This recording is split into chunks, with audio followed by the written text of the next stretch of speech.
Je vais ce matin vous parler d'un personnage assez connu qui s'appelle Zachée. Mais il y a plein de choses intéressantes et qui vont dans le sens de tout ce que nous partageons ensemble ce matin. Est-ce que ça va être bon? C'est parti. Merci Seigneur. Alors, dans Luc chapitre 19, à partir du verset 2, il nous est dit qu'il y avait un homme du nom de Zachée, il était chef des péagers, donc des collecteurs d'impôts pour l'envahisseur romain. Il était riche. Et il cherchait à voir qui était Jésus, mais il ne le pouvait pas à cause de la foule, car il était de petite taille. Il courut en avant et monta sur un sycomore pour le voir, parce que Jésus devait passer par là. Lorsque Jésus fut arrivé à cet endroit, il leva les yeux et dit « Zachée, hâte-toi de descendre, car il faut que je demeure aujourd'hui dans ta maison. » Zachée se hâta de descendre et le reçut avec joie. À cette vue, tous murmuraient et disaient « Ah, il est allé loger chez un pécheur. » Mais Zachée, debout devant le Seigneur, lui dit « Voici, je donne aux pauvres la moitié de mes biens. Et si j'ai fait tort de quelque chose à quelqu'un, je lui rends 4 fois. » Jésus lui dit « Aujourd'hui, le salut est venu pour cette maison, parce que celui-ci aussi est un fils d'Abraham. Car le Fils de l'homme est venu chercher et sauver ceux qui étaient perdus. Amen. » Je vais partager avec vous cette pensée ce matin qui nous concerne tous et qui va nous permettre de vivre et de mettre en pratique tout ce que nous avons entendu de la bonne manière. Pendant qu'on était là dans la prière et dans l'adoration, il y avait quelque chose qui bouillait dans mon cœur, qui n'est pas, c'est pas l'idée spécifique de l'Église, c'est l'idée de notre pays, de l'Occident dans lequel nous sommes, de l'état d'esprit de la France particulièrement, et de ces pays libres, voisins, dans lesquels nous habitons, avec un problème qui répercute un petit peu, qui se répercute jusqu'à nous. Vous savez que c'est très très difficile aujourd'hui de faire écouter les enfants. Vous avez remarqué ça? Est-ce que vous savez pourquoi? C'est tout simple ce que je vais vous dire, tout simple. Parce que les adultes, pas forcément que les parents, c'est la mentalité générale. Il n'y a pas de visée parce qu'on est tous dans la barque qui coule ensemble, même si on fait des efforts, nous, pour ne pas couler. Parce que les adultes n'écoutent plus ou pas Dieu. Et pour appuyer le clou par rapport à ce qu'on a entendu ce matin, c'est que c'est parfois aussi une réalité pour les chrétiens. Parce qu'on a la foi en Dieu, on croit en lui. On l'aime, on croit en lui, on sait qu'il a pardonné nos péchés et que voilà, il est avec nous et tout ça. Mais pour beaucoup, la vie est dure, compliquée, difficile. Pour 2 raisons, c'est parce qu'on n'écoute pas ce que Dieu nous dit et qu'on ne se trouve pas forcément sur le chemin ou en train de vivre et de faire ce qu'il voudrait que nous vivions ou faisions.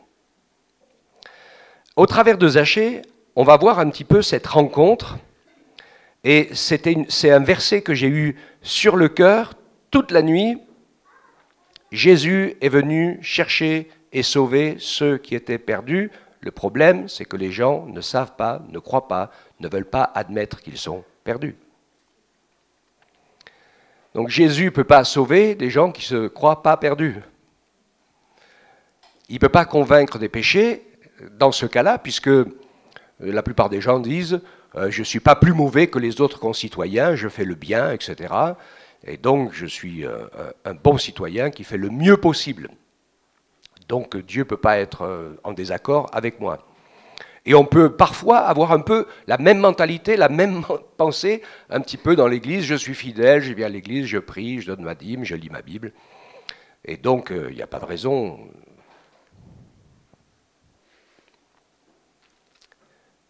On a besoin d'être capable toujours de remettre notre vie sur le chantier, de nous remettre en question, et on va avancer dans ce chemin ensemble. Jésus vient nous chercher à la porte de notre vie, à la porte de notre cœur. Et la clé, c'est de le laisser entrer. Mais si vous laissez rentrer Jésus dans votre cœur, dans votre vie, si vous voulez qu'il rentre, il dit « je vais rentrer ». Mais si je rentre, je vais mettre mon nez partout. Dans tes affaires, dans tes comptes, dans tes émotions, dans tes relations sentimentales, dans tout ce qui remplit ta vie, ta chair, ton cœur, ta nature, et qui, la plupart du temps, te fait vivre dans le péché. Et c'est très intéressant et essentiel et fondamental de définir qu'est-ce que c'est le péché. Pas seulement ses conséquences, parce que pour beaucoup, le péché, c'est juste les conséquences. Quand on a mal agi, on se fait taper sur les doigts. Donc, c'est les conséquences. Mais dans l'Écriture, le péché, c'est juste de ne pas obéir à Dieu, de ne pas faire sa volonté, et de ne pas avoir compris ce que la Bible nous dit depuis le début, qu'avec la nouvelle naissance, nous ne nous appartenons plus. Même ton corps ne t'appartient plus, il est fait pour être le temple du Saint-Esprit. Donc, t'en fais pas ce que tu veux. Normalement, tu peux toujours en faire ce que tu veux. Mais si tu fais de tout ce que tu veux, de tes pensées, de ton esprit et de ton corps, même si tu es quelqu'un de super bien, tu vis dans le péché. Jésus vient nous chercher à la porte de notre vie, il frappe à la porte, et pour que notre vie soit sauvée, il faut qu'il entre. Donc Jésus a fait le plus grand chemin, la plus grande partie du chemin. Il est venu du ciel sur la terre. Il est venu de la divinité dans l'humilité. Il est venu de la parole aux actes, au sacrifice. Il est venu pour nous permettre d'être remplis du Saint-Esprit et que notre corps redevienne le temple de son Esprit Saint. Alors la clé pour Zachée, qui était un personnage assez important, et qui de moyenne réputation, parce que pour eux, en fait, pour le juif normal, Zachée était un grand pécheur puisqu'il collectait l'impôt pour les envahisseurs romains. Bon, tous discutent. Il y en a qui diront que c'est des collaborateurs, mais enfin bon, apparemment pour Jésus, qu'on récolte l'impôt pour les siens, pour les autres. Payez l'impôt à qui vous devez l'impôt, nous dit l'Écriture, payez la taxe à qui vous devez la taxe. De toute façon, il n'y avait pas moyen de déroger à la loi, puisque c'est l'Empire romain qui avait pris le pouvoir et qui gouvernait. Alors, on pourrait juste dire en fait que Zachée, dans ce genre d'attitude, a été opportuniste. Donc quand le Seigneur se présente à nous, nous avons deux types de réponses qui sont très claires. C'est ou Seigneur, bénis-moi, c'est un type de réponse à l'appel de Jésus, ou Seigneur, sauve-moi de ma nature de pécheur et emmène-moi sur le chemin de ta vie. C'est les deux côtés où on va. Seigneur, bénis-moi, c'est pas le bon côté, parce que ça ne fonctionne pas. Ce qui fait de Zachée un personnage intéressant, c'est qu'on voit que c'est un homme entier et qu'il veut voir Jésus, quoi qu'il en coûte. Parce qu'il a quand même pris des risques. Le monsieur Zachée a monté dans son sycomore. Parce que ça, c'était un coup à ce que ça finisse pas forcément si bien que ça. Mais dans cette situation, on va voir qu'il va entrer dans la vraie foi et la vérité, parce qu'il va découvrir quelque chose de très particulier. C'est que Jésus passe, il était loin quand il est monté, personne ne l'a vu. Jésus passe sous le sycomore. Jésus, lui, il sait qu'il est là, bien sûr. Il n'y a pas de souci, il le sait. Et il lève les yeux et il dit, Zachée, Il connaît son prénom. Oh, il nous connaît par notre prénom, hein. Il nous connaît très très bien, le Seigneur. Vous voulez que je vous dise quelque chose? Il nous connaît mieux qu'on se connaît soi-même. Ça, c'est sûr. Hein. Et donc, il le connaît par son prénom, et il lui dit, il l'invite à la foi, au salut et au pardon. Il dit, Zachée, dépêche-toi de descendre, il faut que je demeure aujourd'hui dans ta maison. Amen. Il n'a pas dit, crois en moi, je suis le Messie, le Sauveur du monde, donc tu crois en moi, etc. Il a dit, non, non, non, descends, va chez toi et prépare ta maison, j'arrive. C'est pratique, c'est concret, d'accord? Ça parle ici de notre cœur qui doit se préparer pour le recevoir, sachant qu'il va arriver quelque chose. Évidemment, c'est que toute la vie de Zachée va être mise en lumière par Jésus. Évidemment, si tu as des choses à cacher et que tu ne veux pas que ça se sache, ça ne va pas le faire. Parce que quand Jésus arrive et qu'il entre, il allume la lumière. Et le pardon arrive avec la lumière. Parce que tout ce qui ne va pas va être dévoilé, changé. Le Seigneur va nous délivrer. De toute façon, ne vous inquiétez pas, ce n'est pas un jugement. Ce que je dis, on a tous des choses qui ont besoin de changer en nous et qui doivent aller à la lumière. Il n'y a personne qui est exempt dans ces choses-là. Des fois, les trucs sont dans les coins les plus cachés dans lesquels on n'aurait pas pensé. Zachée est-il un grand pécheur? Zachée est-il un grand pécheur? Non, pas plus que ça. Je sais que j'ai écouté des prédications, on a dit, oh, c'était un voleur. Il faut lire la Bible comme il faut. Hein. Parce qu'on voit que Jésus est entré, il était très riche, et Jésus est entré dans son cœur parce qu'il a partagé sa richesse avec ceux qui étaient dans le besoin. Mais c'était sa richesse. On va voir que la conversion fait en grande partie de cela, aussi de notre partage et de notre générosité. Et il rajoute quelque chose, c'est si j'ai fait du tort à quelqu'un, je lui rends 4 fois. Donc sur le principe, il était assez sûr de lui, dans la mesure de sa conscience, il n'a pas fait de sale coup à personne, ni trompé, ni volé, ni quoi que ce soit, il n'a fait qu'appliquer la règle de la loi en question pour payer les taxes, la TVA et tout ça. Enfin non, il n'y en avait pas encore à l'époque, mais bon, les hommes ont toujours su faire. Et donc, voilà, il était dans les clous, et donc ce n'était pas un voleur, ce n'était pas un malhonnête, puisqu'il peut affirmer, je rends 4 fois si j'ai fait du tort à quelqu'un. Mais c'était un pécheur, comme tout le monde. L'Écriture le dit, il n'y a pas un juste, pas même un seul. Nos cœurs sont égarés, pervertis, parce qu'ils ne sont pas capables, naturellement, de contenir la lumière de la vérité de Christ. Donc oui, la vie de Zachée va être mise en lumière, elle va devenir publique, les gens vont râler, mais lui, il est content parce que Jésus est venu chez lui et que depuis ce jour, eh bien, sa vie n'est plus la même parce qu'il s'est passé quelque chose, il a ouvert son cœur à Jésus, parce que si Jésus, sans l'avoir vu, le connaît par son prénom, il n'y a pas une seule chose que Jésus ne connaisse dans sa vie. Et ça a bouleversé son existence. Et ça nous permet de marcher dans l'humilité et dans la simplicité quand on sait qu'on ne peut rien cacher au Seigneur.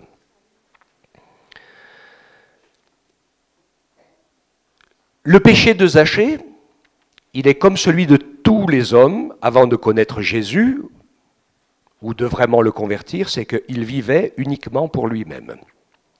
Et écoutez bien ce que je vais vous dire maintenant parce que ça va très très loin. Il vivait uniquement pour lui-même et il n'avait pas Jésus chez lui, ni dans sa vie, ni dans son cœur, ni dans sa maison, ni dans son portefeuille bancaire. Parce qu'on voit que ce qu'il est question ici, c'est de ses biens. Ok ? Et donc il était perdu, comme chacun d'entre nous, parce que Jésus n'habitait pas en lui. Le Saint-Esprit rencontre un grand problème aujourd'hui en Occident. C'est un problème dramatique, catastrophique pour le Seigneur. Il n'y a pratiquement plus de perdus.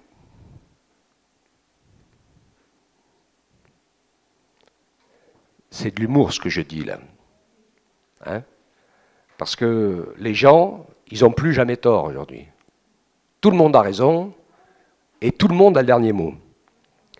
Mais c'est dommage parce que Jésus, lui, il peut sauver que les perdus. Vous vous rappelez la prière du pharisien et du publicain? Le pharisien qui rentre dans le temple et qui dit « Seigneur, je te loue de ce que je ne suis pas comme le reste des hommes, ils sont fanfarons, hautains, blasphémateurs. Moi, je suis humble, je suis obéissant, je suis fidèle. Et puis je paye la dîme de toutes mes petites herbes et tout ça. » Ok.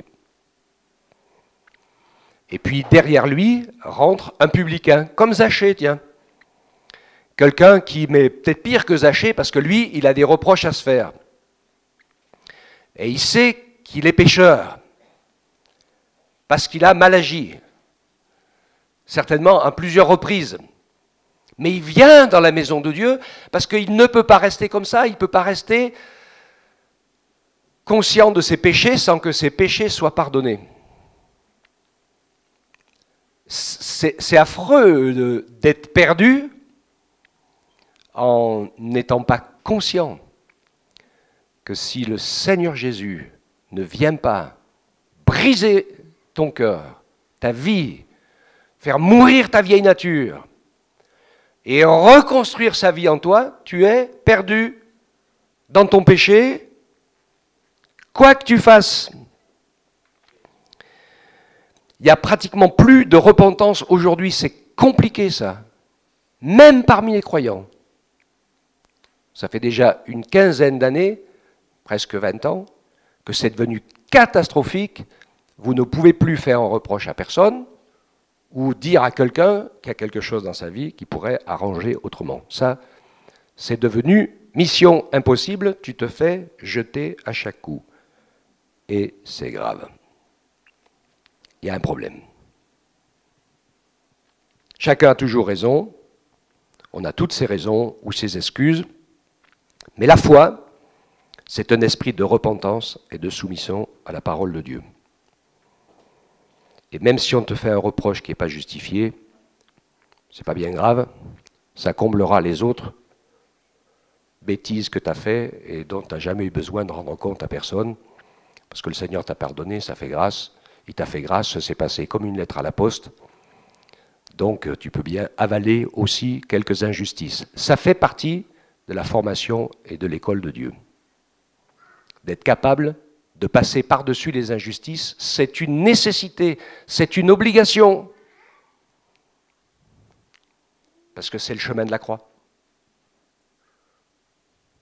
Je ne sais pas si vous vous rendez compte, les injustices que Jésus a subies, il a subi toutes les injustices parce que lui, il est sans péché, il n'a rien fait de mal et il a tout pris sur lui, à notre place. Déjà à la croix, à la finale, parce que c'était la totale, mais ça il n'a pas eu de cadeau tout au long de son existence. Comment Jésus peut-il faire pour chercher et sauver ceux qui ne se croient pas perdus ? Comment reconstruire dans nos vies sur la vérité avec ceux qui ne reconnaissent pas leurs erreurs? Comment reconstruire sur l'humilité avec ceux qui ont toujours raison? Et les enfants n'écoutent plus les parents parce que les parents n'écoutent plus Dieu ou les hommes. Alors, le fruit d'une vraie repentance réelle, profonde, c'est donc bien sûr la première, c'est accueillir Jésus chez soi, dans son cœur, pour qu'il nous sauve, pour qu'il nous pardonne, pour qu'il nous délivre.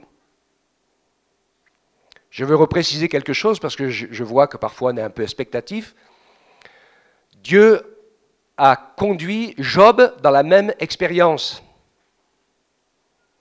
Et Job était tellement un bon croyant que personne, il y en a bien qui lui ont fait des reproches, mais personne ne pouvait lui faire des reproches. Même Dieu ne pouvait pas lui faire des reproches. Mais Dieu l'a conduit sur un chemin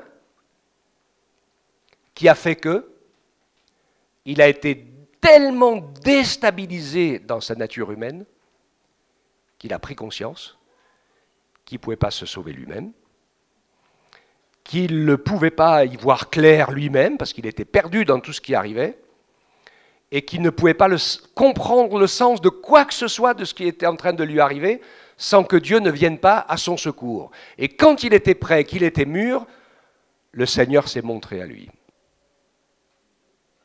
en lui parlant, au travers d'un des amis, le quatrième, qui a commencé à prendre la parole, et il a commencé à lui parler de sa grandeur et de sa gloire au travers de la création. Alors ça m'a toujours fait drôle un peu au début. Il parle de sa création, il parle des premiers animaux les plus solides, les hippopotames, etc. Il parle plein de choses, mais en fait, quand Dieu parle, Job, il a commencé à fondre comme un petit limaçon au soleil. Et c'est là qu'il s'est rendu compte de sa vraie nature. Et qu'à la fin de cette révélation de la puissance et de la gloire de Dieu, eh bien, il a dit, mon oreille avait entendu parler de toi. Maintenant, mon œil te voit. Je me repens sur le sac et sur la cendre. Et il est passé par une repentance profonde, parce qu'il s'est rendu compte, non pas qu'il était un pécheur perdu, mais qu'il était perdu parce qu'il était un homme pécheur, comme tout le monde, et qu'il avait besoin que Dieu vienne envahir sa vie pour le sauver. Parce que personne n'est assez pur pour aller au ciel. Est-ce qu'on comprend cela ? Si nous pouvions mesurer la distance, la grâce et le poids de la miséricorde et de la grâce que Dieu nous a accordée à chacun pour nous pardonner, pour nous accepter, mais plus on reconnaît notre nature, et plus le Saint-Esprit peut nous donner la joie du pardon, plus on reconnaît nos faiblesses, et plus le Seigneur peut nous accorder une parfaite guérison. C'est difficile d'être guéri de ses blessures d'avant. C'est difficile. Mais le Saint-Esprit le fait. Il n'y a pas de problème avec ça. Mais je vais dire une chose. Quand tu es vraiment guéri, on peut remettre la main dessus et rattraper le problème que tu as eu et te le rejeter en pleine figure. Ça te fait ni chaud, ni froid. Si tu pètes encore un câble, c'est qu'il y a encore un petit peu de chemin à faire. Mais on va y arriver.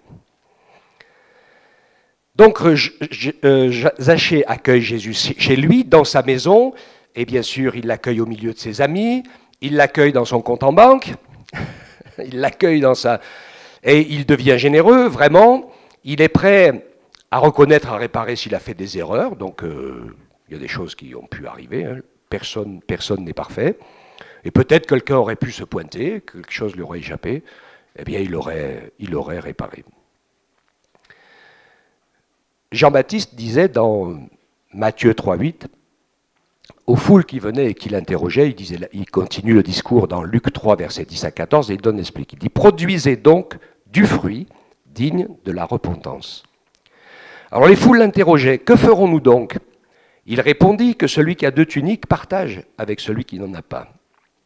Que celui qui a de quoi manger fasse de même. C'est c'est intéressant.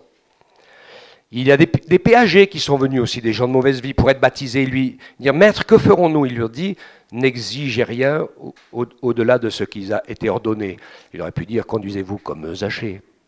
Parce que Zachée, il était dans les clous. Il a fait son métier droitement. Des soldats aussi, qui lui demandaient, nous, que ferons-nous? Il leur dit, ne faites violence à personne, ne dénoncez personne à tort, mais contentez-vous de votre solde. Il y a une clé ici, dans tout ce point. C'est que la vie de celui ou de celle qui est à côté de toi, ton prochain, dans ton cœur à toi, doit avoir autant d'importance, voire plus que la tienne. C'est ça l'esprit de la croix. Parce que Dieu n'est pas préoccupé par sa propre personne, il n'a pas de souci, lui. Il est préoccupé par nous. Okay. Et dans tous les fruits que l'on voit ici, c'est toujours la considération de l'autre. Être sauvé de quoi? De la perdition, bien sûr. C'est quoi la perdition? c'est vivre uniquement pour soi-même. Et il y a aussi des croyants dont la prière est toujours « Seigneur, bénis-moi, exauce-moi, conduis-moi, donne-moi ci, donne-moi ça », etc. C'est ce que la parole de Dieu un peu définit comme iniquité, c'est le principe du cœur rebelle qui ne pense qu'à lui. C'est subtil ce que je suis en train de vous dire, parce qu'on peut être dans la désobéissance, même en donnant tout, tous ses biens, et même sa propre vie en sacrifice. Vous avez lu 1 Corinthiens 13.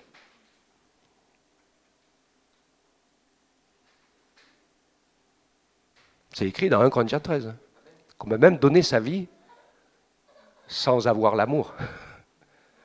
C'est juste qu'on fait les choses comme on les a décidées, parce qu'il nous semble que les circonstances nous parlent que, la plupart du temps, même pour ceux qui sont allés à la mort, c'est une question d'orgueil. Pour les autres, c'est une question de richesse, c'est une question d'avantage. Il y a des gens qui font n'importe quoi, ils se disent « Oh, comme ça, mon nom sera écrit dans l'histoire ». Ben, t'as tort, mon petit, de faire ça. On s'en fout que ton nom soit écrit dans l'histoire. Ce qui est important, c'est qu'il soit écrit dans le livre de vie. Parce que l'histoire, elle passera. Hein. Il y a longtemps qu'on ne sait plus qui c'est qui a volé le bouclier de Vercingétorix. Ça n'intéresse plus personne. Ok. Donc, la parole de Dieu nous encourage dans ce sens, et c'est le plus difficile pour nous, à vivre humblement, tout simplement à laisser faire Dieu. Et il veut nous encourager dans ce sens. 1 Corinthiens 10, 31 nous dit, soit que vous mangiez, soit que vous buviez, quoi que vous fassiez, faites tout pour la gloire de Dieu. Faites tout pour la gloire de Dieu. Et même s'il faut se taire, parfois aussi il vaut mieux se taire. Pour la gloire de Dieu. C'est mieux que de dire certaines bêtises. Colossiens 3,17. Quoi que vous fassiez, en parole ou en œuvre, faites tout au nom du Seigneur Jésus, en rendant grâce par lui à Dieu le Père. Si je vis pour moi-même, je suis perdu. En effet, Matthieu 16, Jésus dit, quiconque en effet voudra sauver sa vie, la perdra. Mais celui qui la perdra à cause de Jésus, la trouvera ou la sauvera. Si je vis selon la volonté de Dieu, je suis sauvé, je suis gracié. On ne doit jamais perdre de conscience que Dieu nous fait grâce, que tout est grâce. Heureusement qu'il nous a fait grâce, que nous ne sommes pas meilleurs les uns que les autres, mais que nous devons aussi nous faire grâce les uns aux autres. L'impact de l'arrivée de Jésus dans la vie de Zachée a tout changé en lui. Plus rien n'a jamais été pareil. Bien sûr, puisque le salut est entré dans cette maison. Plus rien n'a jamais été pareil. Si tu donnes ta vie à Jésus, il veut s'occuper de toute ta vie. Jusque pour t'aider à réussir même dans ton corps, dans ta santé, dans tous les domaines et tout. Amen. Que Dieu nous permette ainsi, en toute simplicité, de laisser l'impact du Saint-Esprit toucher notre cœur au-delà des mots. Vivre avec Jésus, c'est mourir avec lui. Mais se servir de Jésus pour vivre, c'est être perdu.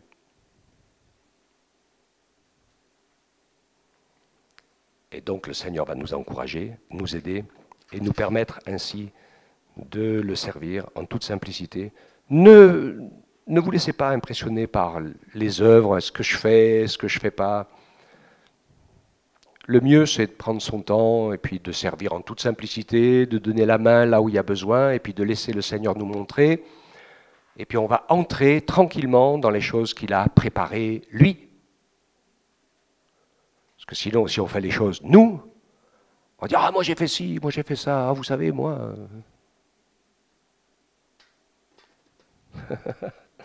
Seigneur, fais-nous grâce. On te bénit, on te célèbre, Père éternel, parce que tu es la vérité, le chemin, la vie. Merci de nous permettre ainsi de te suivre conformément à ta volonté et à ta parole. Tu tiens l'univers dans ta main, tu tiens nos vies dans ta main. Et pour que ta vie nous envahisse, eh bien, il faut que nous nous repentions et que nous nous donnions entre tes mains.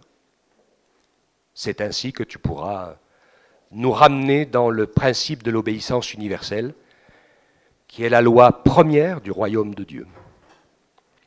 Celui qui écoute et qui met mes commandements en pratique, c'est celui qui m'aime, disait Jésus. Aide-nous à t'aimer, à nous laisser aimer par toi. Aide-nous, Seigneur, à capituler dans nos misères pour te demander pardon. Aide-nous aussi à capituler dans notre orgueil, dans tout ce que nous pensons savoir faire, être et autre chose qui amène au même chemin, à l'erreur, à la perdition. Et donne-nous, Seigneur, d'apprendre humblement à te suivre, à t'obéir. En toute foi et en toute simplicité. Glorifie ton nom dans chacune de nos vies, notre cher Père éternel. C'est vraiment ma prière pour moi, pour nous tous, et tu nous y conduis au nom de Jésus. Amen. Amen.